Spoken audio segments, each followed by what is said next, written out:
Bonjour, c'est Style Comics et pour mon retour sur YouTube, je vous propose une vidéo sur Supergirl Woman of Tomorrow avec un format un petit peu différent de présentation, vous allez voir, et j'espère que cela vous plaira.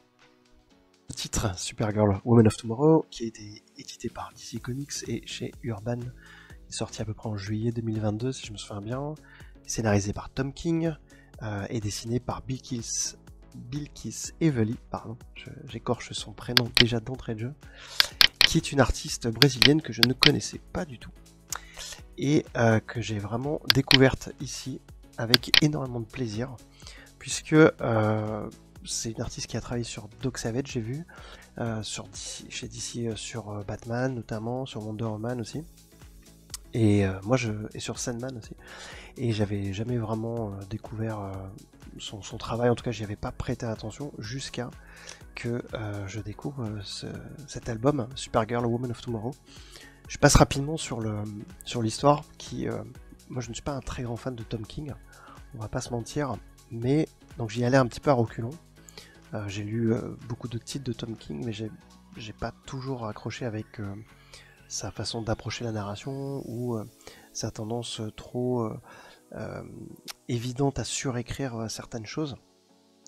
Là, en l'occurrence, c'est un comics qui est très écrit aussi, beaucoup de captions à lire, mais curieusement, je l'ai trouvé d'une très grande fluidité, notamment parce qu'il est raconté à la première personne par un des personnages que va aider Supergirl, et où justement ce point de vue de cette personne, qui est le personnage que vous voyez ici, sur Supergirl, est vraiment important tout au long de l'histoire.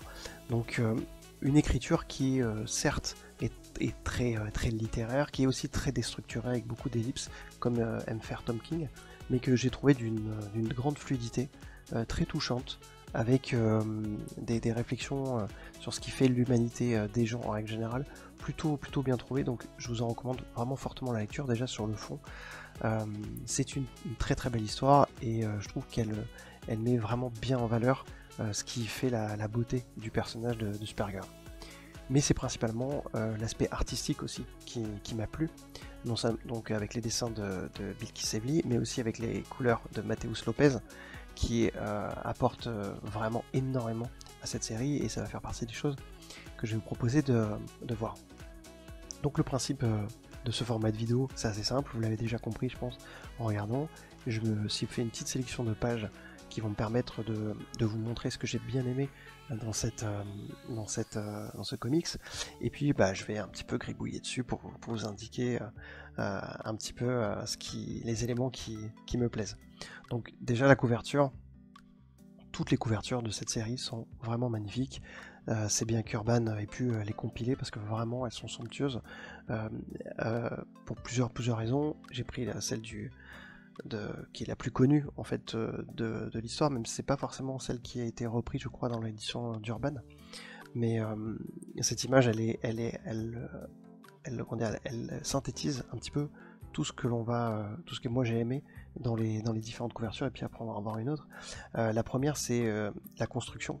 Là on voit clairement que on est dans une construction pyramidale avec le personnage central. C'est assez classique, mais c'est vraiment extrêmement bien fait, avec le visage de ce personnage et puis Crypto juste à côté, qui servent à structurer. Mais aussi on voit que il y a un élément de mouvement qui a été créé aussi avec ce vaisseau qui va venir faire un S, peut-être est-ce le S de Superman, de Supergirl, je ne sais pas, mais en tout cas venir traverser l'image, donc rajouter un petit peu de profondeur.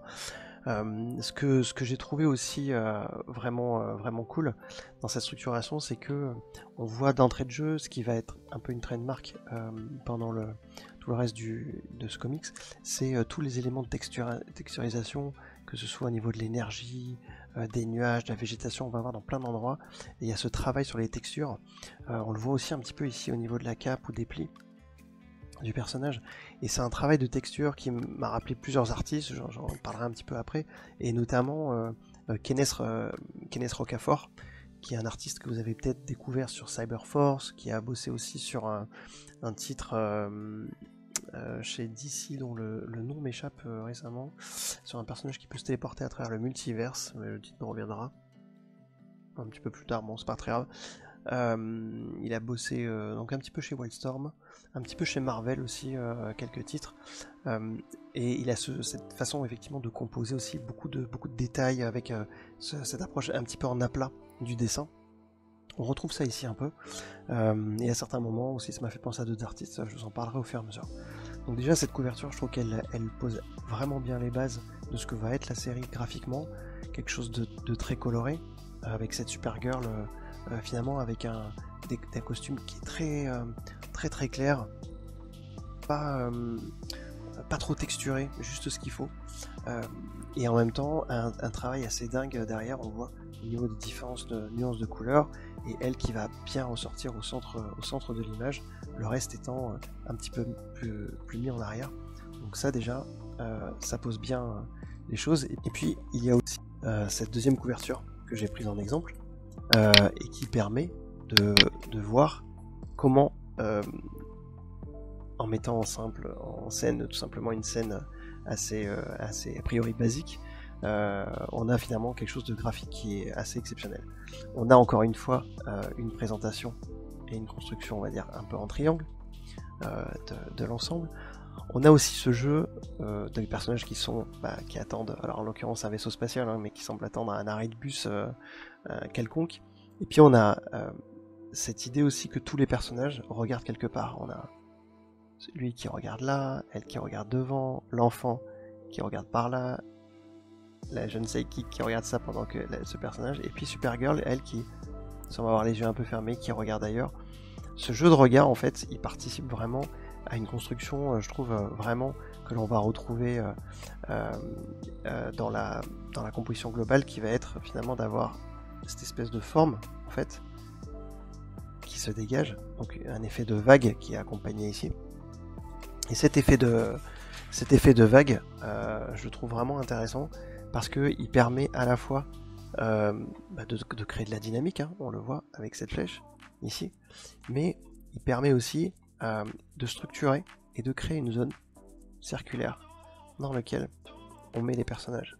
Donc on a vraiment, et ça c'est quelque chose qu'on retrouve vraiment graphiquement souvent dans ce comics, c'est vraiment toujours ces effets de mouvement qui vont venir en fait, mais avec des scènes très contemplatives, très posées, avec vraiment là ces personnages qui sont tous statiques en fait, qui ne sont pas en mouvement, mais ce sont les éléments autour d'eux qui créent cette dynamique. Et ça, je trouve ça vraiment excellent, d'avoir cet ensemble de petits éléments graphiques qui eux vont créer cette notion de spirale, de mouvement, là où en fait les personnages eux sont dans une attente qui semble interminable, puisqu'on a ce personnage là qui semble vraiment guetter au loin quelque chose, et ce contraste entre la patience, l'attente qui paraît interminable et cette dynamique de mouvement, je trouve, apporte quelque chose d'assez unique et crée une sensation assez unique. J'ai bien aimé aussi ces petites influences, ces petits motifs là que l'on retrouve, qui font penser un petit peu en tout cas qui moi m'ont fait penser à des peintures, à des estampes japonaises, où en fait où il y avait des fois les représentations des vagues qui étaient un peu comme ça. Alors je sais pas, ça fait un peu art déco aussi avec on pourra dire et tout, mais je trouve que c'est des motifs floraux ou naturels qui sont très bien trouvés. Et qui sont très plaisants à regarder, et encore une fois qu'on va retrouver à plusieurs reprises dans ce comics. Cette première page, je vous parlais tout à l'heure d'un comics assez coloré, c'est aussi un des points qui m'a beaucoup plu dans ce comics, c'est que les ambiances restent subtiles, c'est-à-dire qu'on a des moments, qu'on a des explosions de couleurs assez fortes, mais qui sont jamais flashy ou vraiment exagérées. Là, on est dans des changements de tonalité qui sont vraiment bien trouvés. Et là, directement, on voit que la palette de couleurs de Mateus Lopez est parfaitement bien trouvée. On a juste ce travail sur les éclairages ici, en jaune, qui va juste permettre de mettre un petit peu en valeur les personnages, mais le reste autour, et on aura ici encore un petit éclairage, mais le reste est assez dans les verts, dans les verdâtres, dans les marrons, donc on est dans des couleurs assez ternes finalement, et du coup la mise en valeur des personnages est très subtile à ce niveau-là. Les autres choses qui m'ont plu, c'est d'abord le jeu de cadrage. Ça paraît rien, mais en fait, regardez ce regard qui descend, et finalement le point de vue qui est adopté et aussi le point de vue qui descend vers le personnage, et ben c'est tout con, mais ça fait plaisir à voir, puisque on a une très bonne construction du personnage dans la case, et un regard qui accompagne véritablement et qui trouve son sens, parce que du coup on adopte son point de vue ici. En fait c'est ce qu'on voit ici. C'est tout bête, ça paraît évident, et en même temps il fallait y penser. On a cette mise en contexte après, cette scène qui est vraiment très intéressante aussi, parce que finalement on a des axes de perspective qui sont assez simples, assez basiques, mais qui nous permettent d'avoir ces personnages-là, qui attirent bien l'attention, qui sont placés au centre, mais qui sont quand même dans une certaine profondeur de champ, qui nous permet de voir ce qui se passe tout autour, tout en les maintenant dans le cœur de l'attention.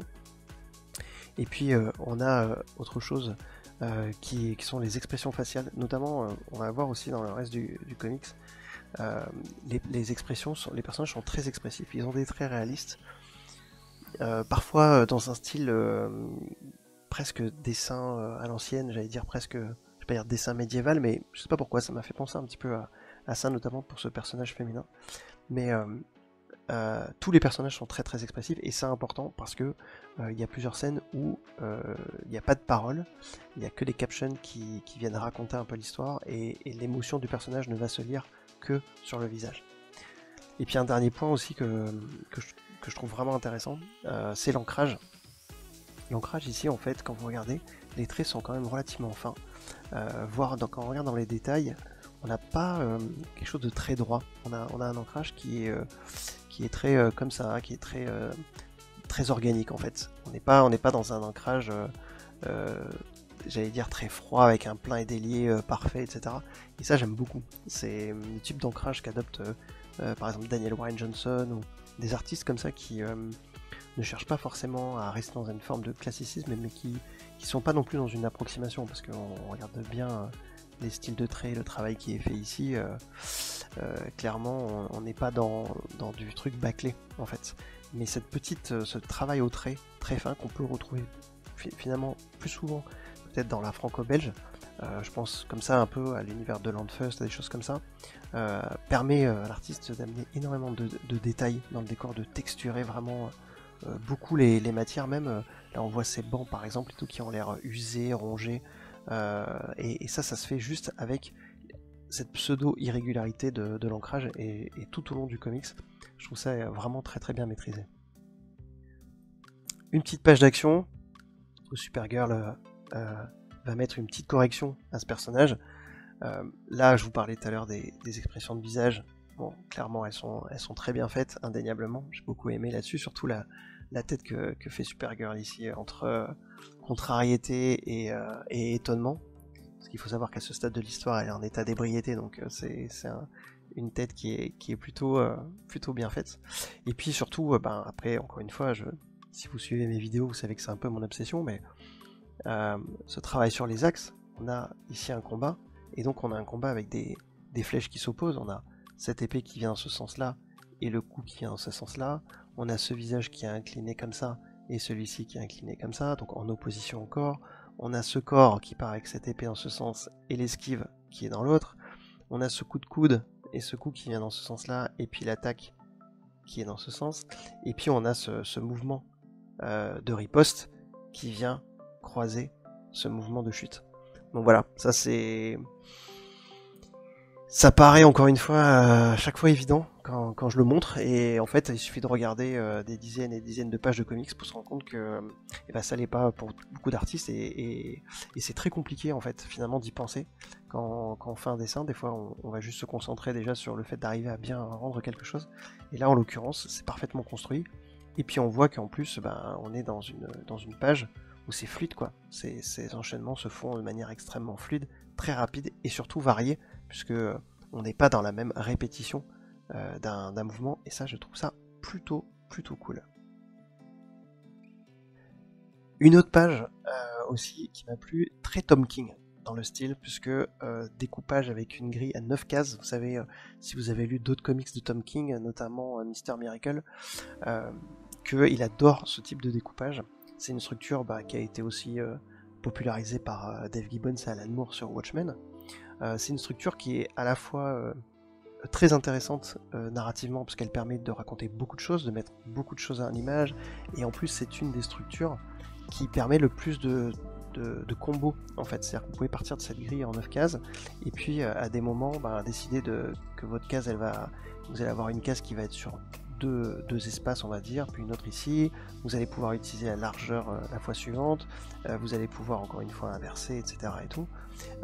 C'est aussi une structure qui va vous permettre de travailler si vous voulez entièrement sur l'horizontalité. Bref, c'est une formidable base de travail que les dessinateurs peuvent exploiter et peuvent, ou dans le cas ici, en fait exploiter pour créer une succession de petites scènes, et donc apporter énormément de rythme et en même temps apporter aussi énormément d'action en fait dans une même page. Donc là c'est brillamment exécuté. C'est une page qui est une structure qui est pas trop récurrente dans cet album. Je trouve que même elle est assez rare en fait. C'est ce qui m'a un peu aussi étonné par rapport aux autres titres de Tom King. Mais là je pense qu'elle vraiment c'est utilisé à propos. Mais c'est aussi une force de ce comics, c'est qu'il y a une énorme il y a une grande variété de compositions de pages. Ce qui fait que voilà, vous allez passer de splash page, double page, à des pages comme ça, à des pages où il y a uniquement 3 cases. C'est d'une grande variété, donc ça crée une dynamique et une richesse visuelle assez importante. Donc voilà, ça c'était pour un petit mot sur les 9 cases, et puis un truc tout simple, il y a 2 points qui m'ont bien plu. L'esthétique de la page, elle est quasi parfaite, les couleurs sont vraiment très bien trouvées. Il y a 2 petites choses que j'ai notées, encore une fois, alors c'est toujours un peu mes interprétations, mais j'ai tendance à supposer que les artistes le font volontairement. En tout cas, ils essaient de mettre du sens. La première, c'est que dans toutes ces cases où Supergirl essaie d'obtenir une information, on voit que, quand on regarde, elle est toujours isolée, en fait, dans l'image. C'est-à-dire qu'elle est toujours à un moment donné, où en fait, les personnages avec lesquels elle intervient, en fait, elle est isolée dans un coin de l'image. Voilà. À chaque fois.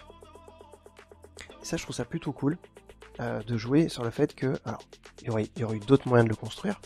On aurait pu avoir des séquences où la superposition était plus évidente, ou alors on aurait que des gros plans sur elle, etc. Là, en fait, ce travail-là fait que, à chaque fois, on voit qu'elle a été vraiment bien isolée dans le cadre, systématiquement. Et puis, il y a un autre aspect, encore une fois, alors qui est peut-être encore plus anecdotique, mais c'est qu'en fait, ici, dans ces images-là, elle est plutôt en petit format, voire même de plus en plus petit, on a l'impression, entre là et là et là.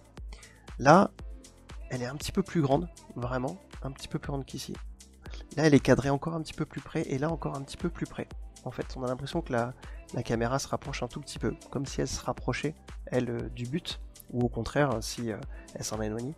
Et puis là, en fait, on commence à se rééloigner à nouveau, et on revient sur une approche encore petite. Voilà, c'est peut-être totalement anecdotique dans la démarche de la dessinatrice, mais moi j'ai trouvé ça intéressant parce que du coup, ça donne un peu l'impression qu'elle a cette recherche en fait, qui passe d'un ratio différent avec quelqu'un qui finalement qui est très loin de la vérité, qui s'en rapproche, qui a peut-être des informations et puis qui repart et tout. Donc voilà, c'est peut-être que moi qui suis dans mon délire, mais j'aimais bien ce petit détail.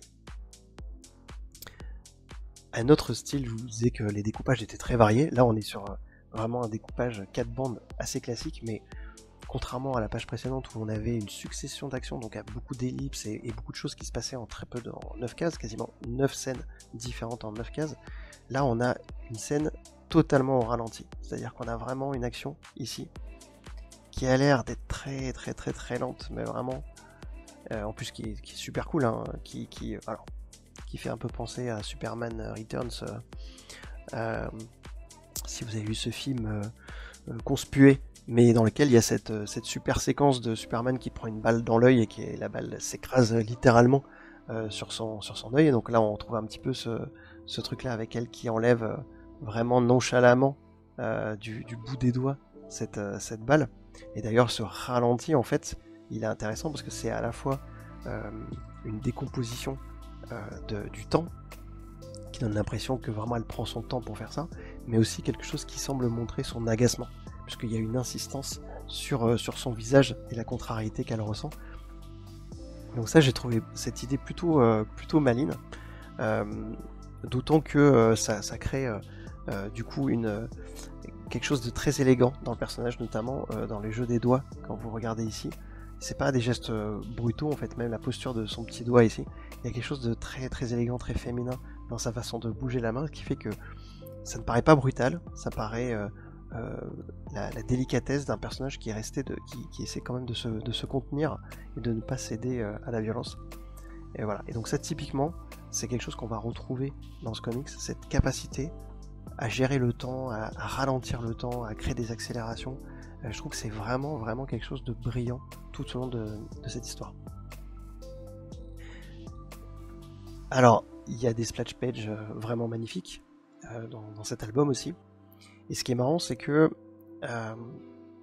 c'est des splash pages qui, au départ, lorsqu'on les regarde a priori, on a l'impression que c'est un amas de traits, quoi. Enfin, on se dit, bon, ben oui, ça a pas mal griffonné et tout, mais des fois, on a toujours un peu cette appréhension par rapport à des pages comme ça très complexes, où il y a énormément de détails. Se dire, est-ce que vraiment ça a été bazardé comme ça, ou est-ce qu'on est vraiment dans quelque chose de plus vraiment travaillé. Donc si par exemple vous regardez la structure ici, on voit que c'est parfaitement, c'est vraiment structuré, l'escalier, tac, on reconnaît l'architecture des portes, on voit la perspective, c'est ultra net, c'est pas balancé n'importe comment, et en plus, ces ruines ont été construites de manière très très très intelligente, parce que finalement c'est ce personnage qui doit être mis en avant, et les ruines elles sont construites pour justement le mettre en avant, le mettre en pointe véritablement. Donc ça c'est, encore une fois, ça montre qu'il y a une vraie réflexion dans la composition, quelque chose qui est vraiment très intelligent, et puis pas évident non plus, et là on voit le travail du coloriste, de faire ce niveau de détail se superposer avec ce niveau de détail derrière. Donc là on voit comment la colorisation est importante, une série de la mise en avant ici avec des tonalités plutôt froides, de bleu, de violet, plutôt d'une galerie de bleu un petit peu différent, et puis derrière par contre des tons chauds qui vont venir délimiter entièrement cette zone là ici, et qui vont permettre de créer un contraste très très fort, et encore une fois qui donne une lisibilité incroyable à cette scène, d'autant que le personnage bien évidemment a l'air au bord du gouffre dans tous les sens du terme, et que le fait d'avoir choisi cette palette de couleurs très dépressive, très froide, renforce encore un peu plus cette impression par rapport à ce coucher de soleil, à ces tons très chauds, alors qu'en fait là aussi derrière on est dans la représentation de quelque chose d'apocalyptique. Et puis je vous parlais de dessinateurs avec des influences. Moi il y a aussi ce petit trait là, cette façon ici de faire des traits qui sont pas vraiment hachurés, mais qui sont vraiment cette succession un petit peu de traits qui montrent l'usure des pierres, la destruction. Bah, ça m'a fait beaucoup penser à Walter Simonson en fait, et notamment sur ce que j'avais pu lire dans son run sur Thor. Voilà, je sais pas pourquoi ça m'a fait penser immédiatement à ça, mais c'est vrai que c'est même un petit peu dans certains effets en fait. Si vous avez vu la vidéo qu'on a faite avec Gaël sur le run de Walter Simonson sur Thor, on parle à un moment donné justement de tous ces effets d'énergie, tous ces effets de rocher, qu'il a une façon de travailler particulière, et donc du coup ici je trouve que on retrouve un petit peu ça, et tout au long du comics. Alors je ne sais pas si Walter Simonson est une influence pour Bill Kisevely, mais on retrouve des petits points. Une autre splash page, je vous en parlais, qui est d'un dynamisme incroyable, et en plus un dynamisme incroyable avec 3 fois rien. C'est-à-dire que vraiment on est sur une scène ultra classique d'un personnage qui vole, très classique aussi dans la construction, parce que ben voilà, perspective, hein. Donc classique. Et ce qui m'a intéressé, c'est comment la vitesse est rendue. Qu'est-ce qui fait que sur cette image fixe, en fait, qu'est-ce qui me donne cette impression de vitesse? Alors il y a des trucs assez simples, hein. On a des pseudo speedlines ici, en fait, qu'on va retrouver avec des petits effets qui sont marqués, par exemple. Et puis il y a évidemment les cheveux, il y a les capes, le manteau, etc. Éléments classiques aussi, mais parfaitement bien rendus, surtout au niveau des courbes des cheveux. Et puis on a tout l'environnement, on a ici les petits effets, si vous regardez en détail, tous les on a des maisons qui sont, on a une église, etc., qui sont plutôt bien assez précis, et puis tout un tas de petits traits qui viennent montrer que, un petit peu quand vous regardez un paysage à partir d'un train, à un moment donné, vous avez certains éléments qui sont clairs, et puis d'autres qui, en revanche, du fait de la vitesse, sont complètement flous, en fait, ne sont que des formes. Là, c'est exactement cet effet qui est reproduit, tout en permettant, parce qu'il n'est pas fait partout, tout en permettant de quand même distinguer des bâtiments assez clairement. Et puis il y a l'interaction de Supergirl et de sa passagère avec le ciel, ici, avec ces nuages, avec cette énergie qui explose, et ces nuages qui semblent s'écarter pour la laisser passer. Encore une fois, je trouve que c'est un effet qui paraît tout bête, mais qui est vraiment somptueux, et qui donne cette impression qu'elle est propulsée à une vitesse telle qu'elle explose littéralement, et ça crée cette zone, en fait, d'explosion de vitesse, qui est voilà, graphiquement très belle, et encore une fois, très esthétique. Et c'est là aussi où je trouve que le talent de Bilquis Evely, c'est d'arriver à chaque fois à proposer quelque chose qui graphiquement est très bien composé, est très très esthétique, ils sont bien au centre de l'image, on a vraiment cette zone qui la délimite, etc.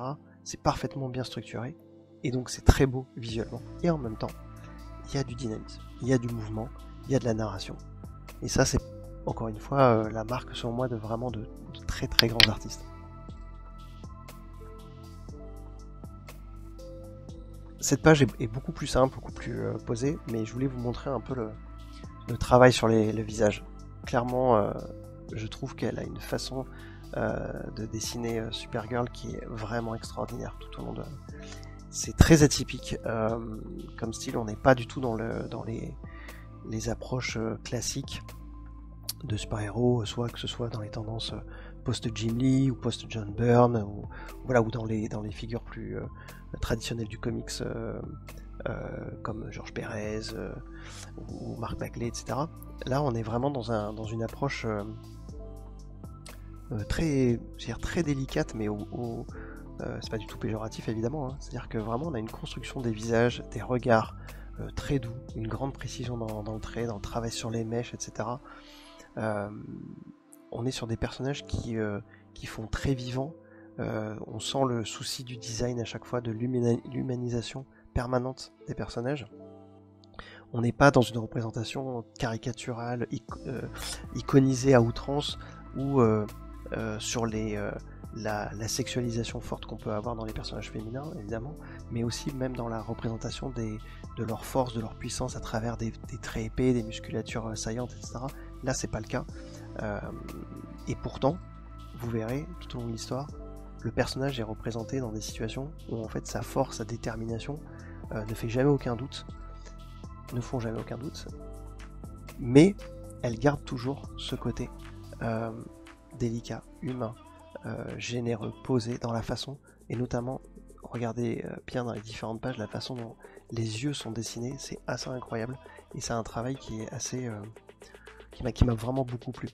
Là, on est dans une page d'une grande simplicité, avec un axe central, ce personnage de Supergirl qui est systématiquement dans cet axe,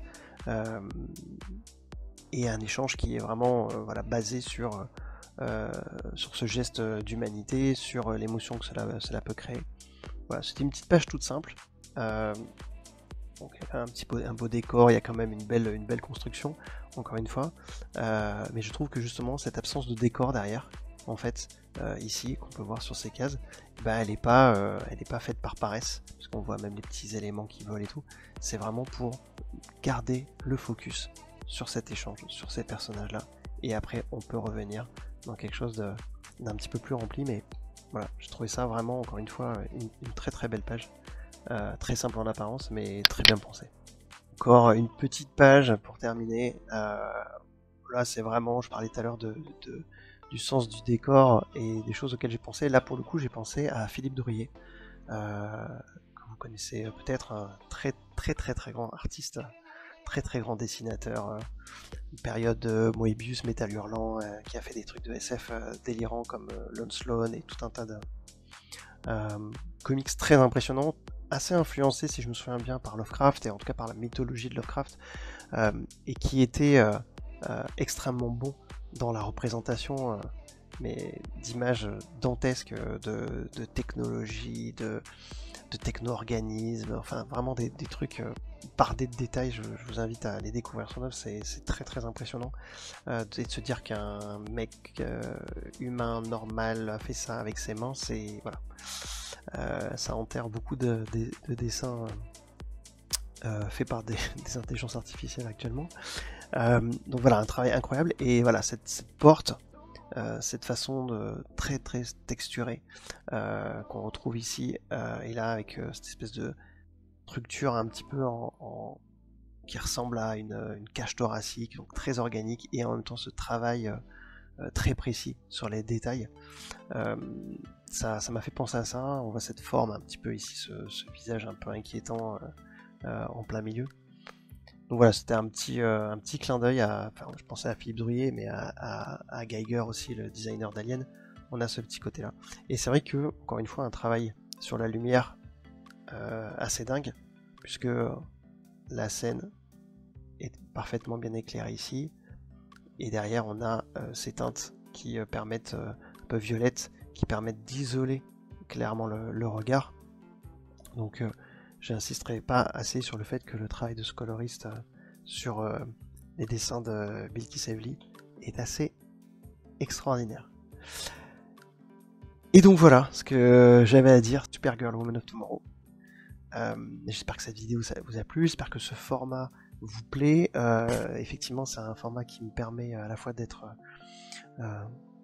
plus, peut-être parler un peu plus en détail de ce que j'ai aimé, et j'espère d'être un peu moins rébarbatif que lorsque je fais que montrer une planche pendant des heures. Voilà, n'hésitez pas à me dire en commentaire si ça vous a plu, si vous souhaitez voir d'autres titres comme ça. Je vais essayer d'être un petit peu plus régulier dans la production, et j'espère que du coup ce format me permettra de vous proposer beaucoup plus régulièrement des vidéos. Donc voilà, n'hésitez pas donc à partager. Il faudrait que je le mette. Je profite de mon écran pour mettre à partager, à liker et à commenter surtout, et à me dire ce que vous avez pensé de ce titre. Parce que vraiment, je vous l'ai dit, ça a été une grande surprise, une grande découverte à tous les niveaux. Et je vous invite fortement à le lire. C'est une très très belle histoire et un très très très beau comics. Voilà, merci d'être revenu sur la chaîne si vous avez eu le courage de revenir après ces longs mois d'absence et redonner une petite chance à cette chaîne. J'espère que ça vous a plu, et puis je vous donne rendez-vous à très bientôt. Merci, ciao.